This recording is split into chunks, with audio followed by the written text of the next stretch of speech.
अस्सलाम वालेकुम। कैसे हैं आप लोग? उम्मीद है खैरियत से होंगे। तो आज हम एक्सरसाइज नंबर 1.6 उसका क्वेश्चन नंबर 2 हल करेंगे। तो चलें शुरू करते हैं। सबसे पहले इसकी स्टेटमेंट को पढ़ लें। स्टेटमेंट में वो ये कह रहा है कि the primary and secondary winding of 30 kVA 6000 and 230 volts single phase transformer have resistance of 10 ohm and 0.016 ohm respectively। यहाँ पर उसने ट्रांसफार्मर की रेटिंग बताई है 30 kVA और उसके प्राइमरी साइड के वोल्टेज V1 बताए हैं 6000 वोल्ट्स हैं और सेकेंडरी साइड के वोल्टेज उसने बता दिए हैं V2 230 वोल्ट्स हैं। जबकि प्राइमरी वाइंडिंग की रेजिस्टेंस R1 10 ओहम है और R2 जो है सेकेंडरी वाइंडिंग की रेजिस्टेंस वो है 0.016 ओहम। और वो आगे बता रहा है कि the reactance of the transformer refer to the primary is 34 ohm. यानी ट्रांसफार्मर की रिएक्टेंस बता रहा है बहवाला प्राइमरी कुल रिएक्टेंस वो है X01 34 ओहम है। Calculate the primary voltage required to circulate full load current when the secondary is short circuited। वो कह रहा है कि प्राइमरी वोल्टेज बताने हैं और जबकि उसमें फुल लोड करंट जो है वो सर्कुलेट हो रहा हो, गुजर रहा हो और उसकी सेकेंडरी वाइंडिंग जो है वो शॉर्ट सर्किटेड हो। व्हाट इज द, यहाँ पर आपने VSC1 बताने हैं। What is the power factor on short circuit, और शॉर्ट सर्किट पर पावर फैक्टर भी बताना है जी। तो इसको हल करना है। अभी हमने इसको शुरू करते हैं। सबसे पहले इसकी ट्रांसफॉर्मेशन रेशो मालूम करेंगे जो कि होती है V2/V1। तो इसकी वैल्यूज़ इसमें डाल देते हैं। V2 उसने जो बताई हुई है वो 230 वोल्ट्स हैं और V1 है 6000 वोल्ट्स। तो इसकी वैल्यू ट्रांसफॉर्मेशन रेशो K की आ गई है 0.038।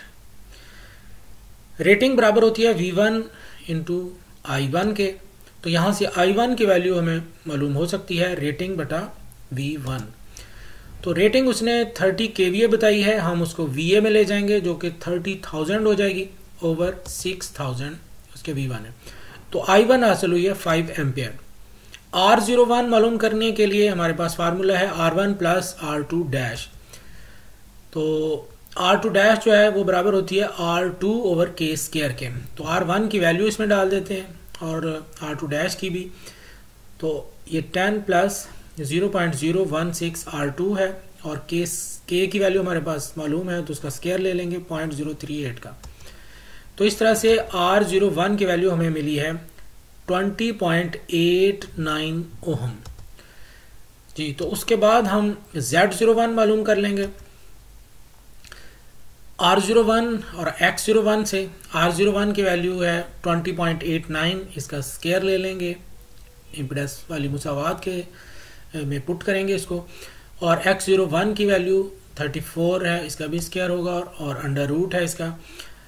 तो इनमें इसको हल करेंगे तो वैल्यू हमें हासिल होगी Z01 की 39.9 ओहम, यानी तकरीबन ये 40 ओहम है। तो Z01 बराबर होता है VSC1 ओवर I1 के। तो यहाँ से VSC1 की वैल्यू हम मालूम कर लेंगे। तो VSC1 बराबर है Z01 इंटू I1।